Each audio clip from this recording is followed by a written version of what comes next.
السلام علیکم۔ اس ویڈیو میں ہم سیکھیں گے کہ کسی بک کا ریفرنس اے پی ایس اسٹائل میں کیسے لکھا جاتا ہے۔ تو اس کا طریقہ کار بہت آسان ہے اور کسی ریسرچ پیپر کو اے پی ایس اسٹائل میں ریفرنس کیسے کیا جاتا ہے اس کی نسبت یہ ایزی طریقہ ہے۔ تو اس میں دیکھیں کہ سب سے پہلے اگر بک کا ایک آتھر ہے تو وہ جس طریقے سے ریسرچ پیپر میں آتھر کا نام لکھا جاتا ہے یہ سیم یہاں پہ وہی پروسیجر ہے۔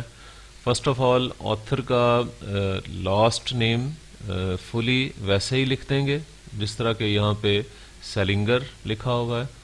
اس کے بعد جو بک رائٹر ہے اس کا جو فرسٹ نیم ہے وہ اس کا فرسٹ الفابیٹ کوما ڈال کے وہ لکھیں گے، اور اس کے بعد اگر آتھر کا مڈل نیم ہے تو مڈل نیم کا فرسٹ الفابیٹ جو ہے وہ فل سٹاپ لگا کے تو وہ لکھیں گے۔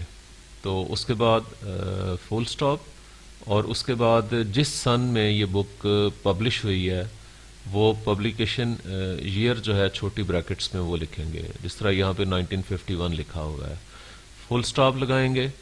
اس کے بعد بک کا ٹائٹل یا بک کا نام لکھیں گے اور یہ اٹیلک میں لکھیں گے، جیسا کہ یہاں پہ دا کیچر ان دا رائے یہ ایک بک کا نام ہے اور یہ اٹیلک میں لکھا ہوا ہے۔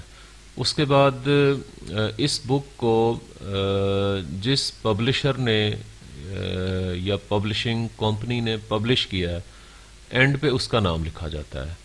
تو لکھنے کے بعد پھر فل سٹاپ لگاتے ہیں، اور فار ایگزامپل یہاں پہ بیک پہ بکس یہ ایک پبلشر ہے، پبلشنگ کمپنی ہے، اس کا نام لکھا ہوا ہے۔ تو اس کے بعد نیکسٹ دیکھیں کہ اگر ایک سے زائد رائٹرز ہیں، کچھ بکس ہوتی ہیں ان کے رائٹرز 2 ہوتے ہیں، 3 ہوتے ہیں، یا ایون کئی دفعہ 19 تک ہوتے ہیں، تو اس کو ہم کیسے لکھیں گے؟ اس کا طریقہ کار یہ ہے کہ اگر فار ایگزامپل کہ 2 رائٹرز ہیں تو اس میں فرسٹ رائٹر کا جو ہے نیم وہ ویسے ہی لکھیں گے جیسا کہ ہم نے شروع میں دیکھا۔ اس کے بعد سیکنڈ آتھر جو ہے اس کا نیم سمبولک اینڈ لگا کے تو اس کے بعد سیکنڈ آتھر کا نیم لکھیں گے، اور باقی چیزیں سیم ایز اٹ از ہی ہوں گی، یعنی پبلیکیشن ایئر، بک کا ٹائٹل یا بک کا نام اٹیلک میں ہوگا اور پبلشر کا نیم جو ہے وہ ہوگا۔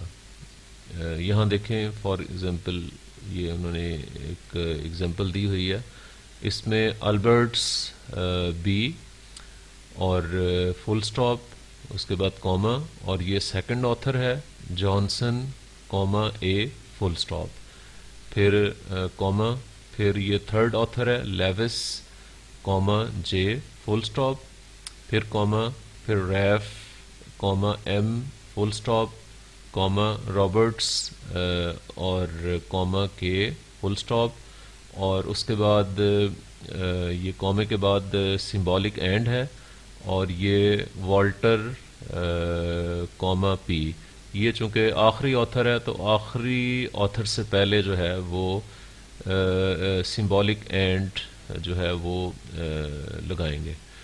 تو اور یہ پبلشنگ ایئر ہے۔ تو اس طریقے سے جو ہے اگر ملٹیپل آتھرز ہیں تو ان کا ریفرنس اس طریقے سے لکھیں گے۔ بعض اوقات یہ ہوتا ہے کہ کچھ بکس ہوتی ہیں ان کے 20+ آتھرس ہوتے ہیں، تو اس کا بھی یہی طریقہ کار ہوگا، اور جو لاسٹ آتھر ہوگا اس میں یہ ہے کہ اس کے نام سے پہلے سمبولیکلی اینڈ لکھیں گے اور باقی پروسیجر ویسے ہی ہوگا۔ تو یہ طریقہ کار ہے اگر آپ کسی بک کا جو ہے وہ اے پی ایس اسٹائل میں جو ہے وہ ریفرنس دینا چاہ رہے ہیں۔ Thank you.